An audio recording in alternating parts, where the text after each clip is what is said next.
Welcome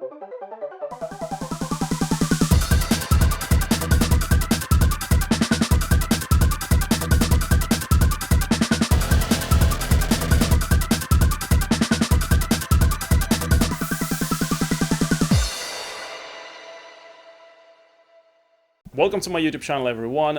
So in this episode we're going to do a retrospective on Ninja Shadow of Darkness, a 3D action beat-em-up platformer game developed by Core Design. And interestingly, based on what I've read online, this game was also being developed for the Sega Saturn and the PC, and was scheduled to be released in 1997. But eventually it was only ever released on the Sony PlayStation in 1998 by Eidos Interactive. And I remember the first time when I played this game was, of course, on a demo disc that I borrowed from a friend, and I love ninjas, and I've always been into the Oriental culture, so this game really spoke to me. Ninja was how I imagined a 3D Mortal Kombat adventure game would be like. Of course, Mortal Kombat Special Forces wasn't released yet, and Shaolin Monks was like far in the future, so Ninja Shadow of Darkness was like that 3D Mortal Kombat game to me, in my mind, and I really liked it at the time, but I've only recently played the full version of this game, so here we go. The story starts with two warlords in Japan who compete against each other for power and control over the land. And in order to get the upper hand, one of the two warlords, named Katasaki, summons the demon Batanaka and asks for help. So Batanaka grants Katasaki an army of demons, and Katasaki manages to beat the other warlords, but he loses control of the demon army that spreads and infests Japan. And so years later, a young ninja named Kurosawa returns to his homeland after a spiritual journey. And seeing what has become of his land, he sets on a quest to clear the land of the demons and save the people. And so he travels across Japan fighting demons and riding dragons until eventually he ventures in hell and beats both Katasaki and Batanaka. It's a cool story, and I gotta say I wouldn't mind watching an anime series based on that, but honestly I was a little bit disappointed that there were no cutscenes in the end when you beat the game. I just found that a little bit anticlimactic. Moving on to the gameplay, Ninja has 12 levels in total and about 11 boss fights. The boss fights aren't particularly difficult, in my opinion. All you need to do is just keep your distance and try to zone them with your shuriken. And whenever you get the chance, use your magic-based attacks. Now, the levels themselves, the levels are extremely hard. Shockingly, I would say, like some obstacles don't even make any sense. And I know like there are other hard games out there, but at least those would either give you unlimited lives or enough lives to beat the game. Here, the lives are rare, and they are really hard to get.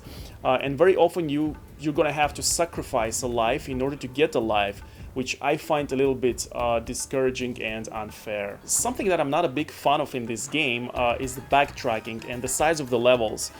Like, I was often getting lost in this game, and I had to watch some walkthrough videos in order to get some sense of where I am and what I need to do next. And of course there are other similar games that involve backtracking, like Medieval, for example, but at least in Medieval, the levels are not that big and they are very well structured.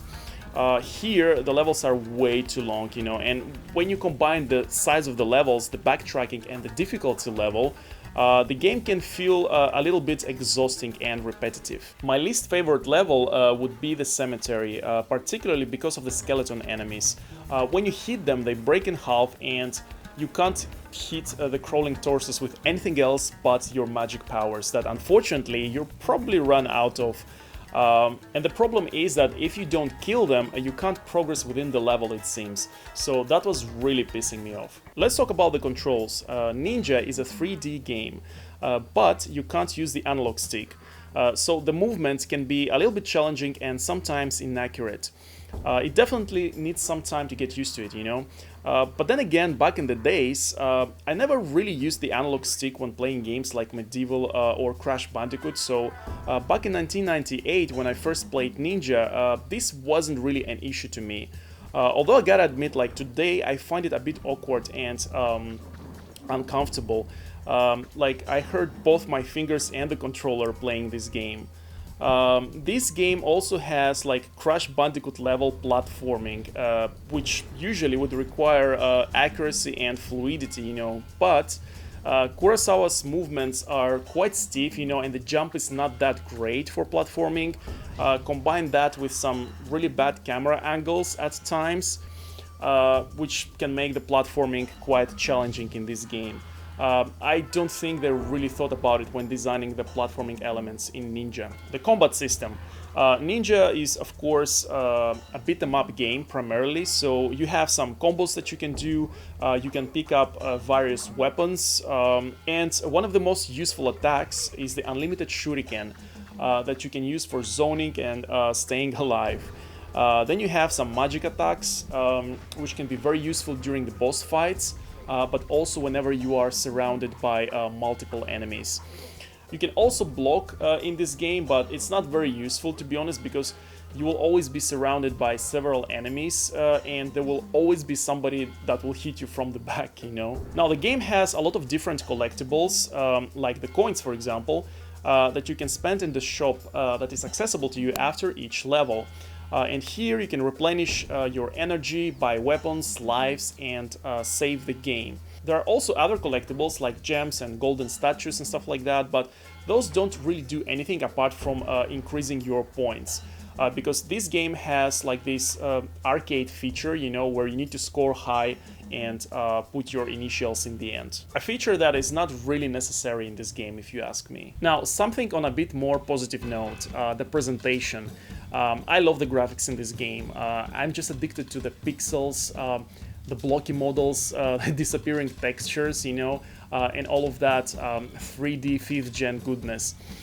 This game has like a very cartoony style and design, and it's very colorful, I would say, which I really like. You'll definitely notice some similarities to another game with a ninja, Mortal Kombat Mythologies Sub-Zero. Like, for example, the cloud level in Ninja closely resembles the air temple from Mythologies. Then there is like this earth level, a water level, and a fire level. Both ninjas are blue, while Kurosawa is actually purple in the cutscenes. And he also has like these lightning powers, just like Rain. So there's definitely a strong Mortal Kombat vibe going on in this game. But at the same time, somehow Ninja still manages to have like its own personality. You know, some of my favorite levels would be the forest, the beach, the cloud, and the monastery exterior. I think those levels look beautiful. Also, I really like the Japanese music in this game. It's quite subtle, there are no bangers here, but I think it fits great, you know, it creates the right atmosphere and gives character to the game. The rest of the sound design, what can I say, it's very nostalgic to me, and I guess to those who played the demo. So yeah, I really like the presentation in this game, it's all really exciting to me. Ninja is a cult classic game because of the demo that people used to play. But I don't think many people managed to actually beat it, you know, and I imagine they were quite disappointed, you know, when they finally tried the full version of this game, you know, because of how difficult it is. Like, I remember my cousin rented it once, and I think halfway through the game he had to buy a new controller. Luckily, the 90s games have cheat codes, and that's how I personally managed to beat this game. In one day, actually, using the invincibility code. And you know what, like, I actually really enjoyed playing it like that. In retrospect, I think Ninja would have been a much better game if the levels were shorter, if the movement was better designed for platforming, and if there was an option to adjust the camera. I think it would have been a lot better game. Even with the extreme difficulty level. But as it is, the replayability value is not that great. Like, I wouldn't want to revisit half of the levels in this game because of how long and difficult they are, you know. But it's still a cool game to try, you know, and I really like having it in my collection. So yeah, try it, but you've been warned. So anyway, I hope you enjoyed the video. Check out my channel, and until next time.